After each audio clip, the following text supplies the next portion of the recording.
understand you. No.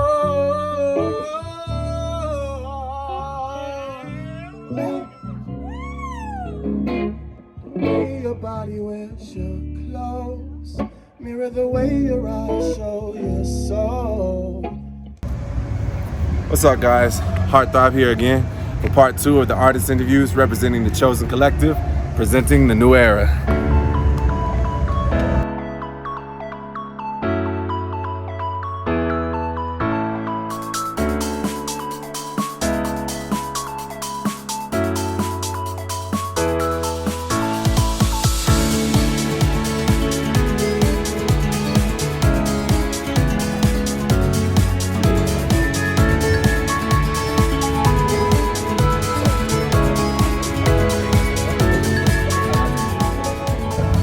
So here we are. I'm here with Alexander Galore. How we doing? How we doing? How we doing?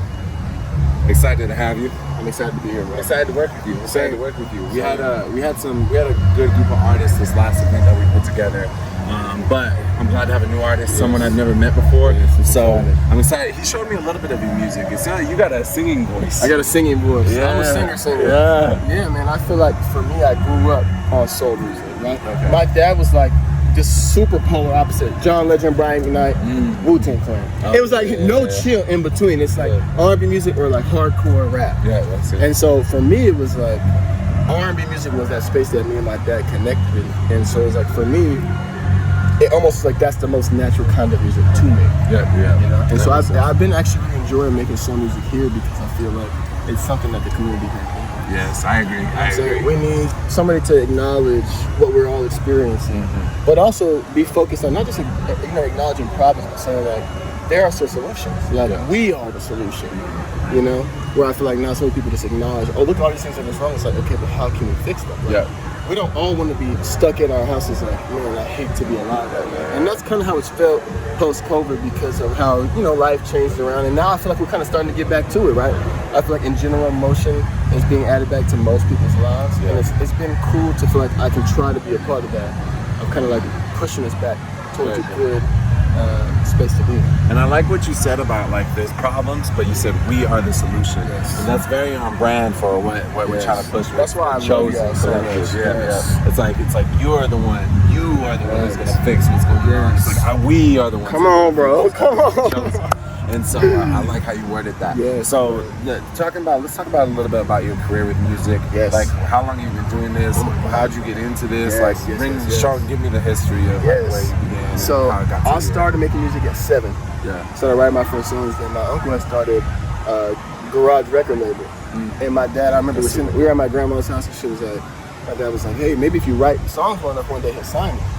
And as like a 7-year-old, but also I'm a pretty big dreamer. I'm like, cool. Like at this point I already wanted to be a musician, right? I thought this was kind of cool. It was cool that you can make something that people could love and together you could love it, right? So he said that, I'm like, done, right? Yeah. So started writing songs from there, recorded my first song in the studio at probably 12. And in high school, I really went hard behind it, right? Like doing shows in Dallas, Houston, Chicago in my teens. But then I moved here, like we talked about earlier, it took me a while to find community, a couple years, right? And so I kept kind of trying out people and saying, do we work together, do we fit? And there was a lot of bumps in that road until where we are kind of now. So for me, musically, I think I spent the last 3 or 4 years, even though I was doing shows before, where I stopped putting out music, I stopped doing shows, and I've just been recording music by myself, kind of just in my room. Okay.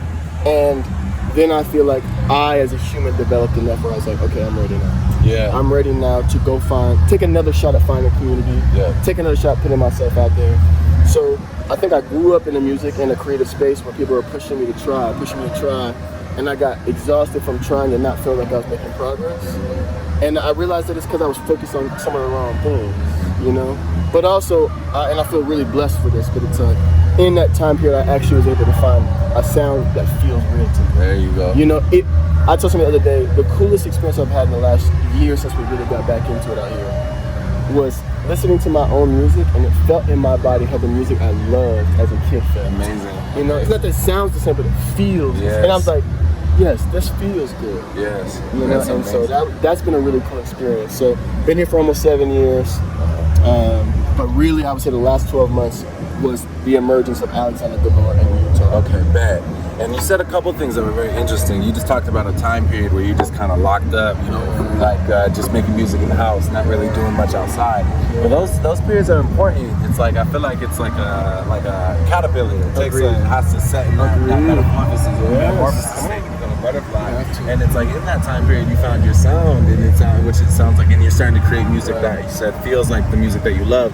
And what's really cool is like being able to witness that come out of you. You know, you witnessed it come out of these artists that you love. And you're witnessing it come out of you. That's an amazing thing. It's really cool. It's really cool.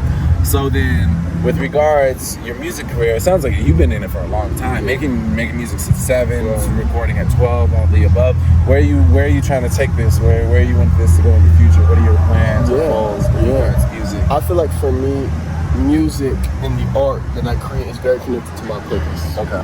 And so for me, I feel like my purpose on being on this earth is using art to reconnect people. Mm-hmm. So my music is one of those canons, but my favorite art form is conversation. Mm-hmm. Because conversation does everything that any other art can do, but it lasts long.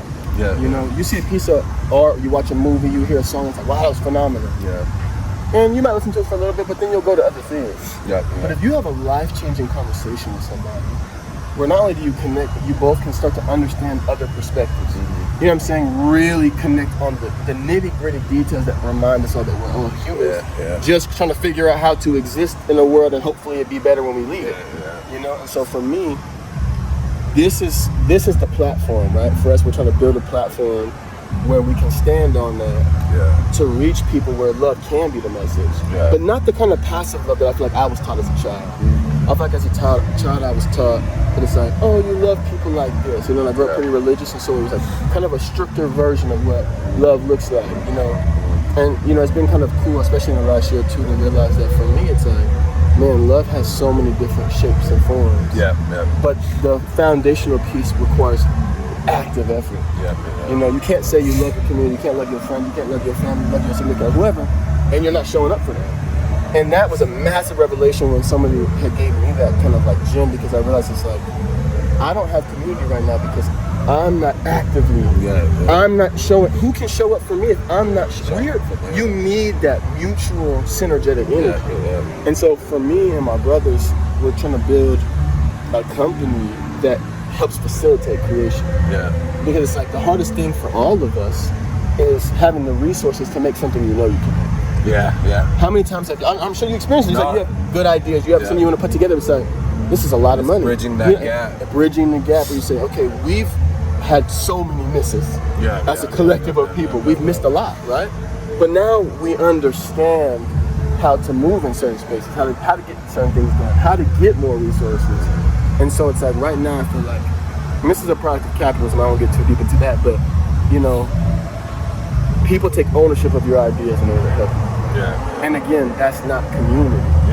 It's like we can all win together building your idea, my idea, his idea, her idea, their idea, whoever's. You know, and so that's what we're trying to do. Is it's like, let's get to a place from putting in the time with the resources that we've been blessed to have, so that we can use these resources to lift everyone else as well. And vice versa, right? There's other ways that other people have access to things that we don't.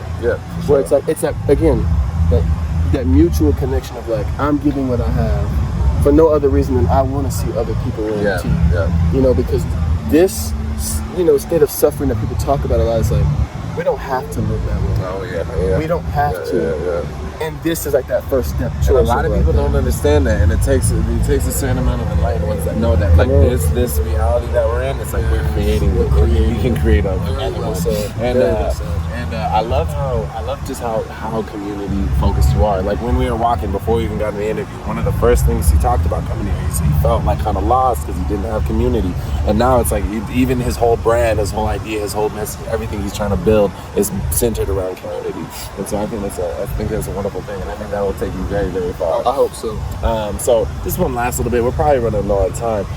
With regards to this upcoming show, what can we expect? I'm excited because I've never seen you perform. I've only heard a little bit of your music, but what are we gonna expect? Yes. So we have been kind of on a mini tour over the last 2 months. We've done 27 performances in 2 months. Oh man, you on a grind. You know, and it's like I realized too that it's like because soul music is so different from what we experience in Utah. Yeah. I have to learn how to deliver this message in a way that people can see it. Yeah. So we put a lot of time into that, and so I'm excited for our event because I get to bring that. You know, it's like all the work that we've been doing kind of in the trenches to figure out how to really connect with the music.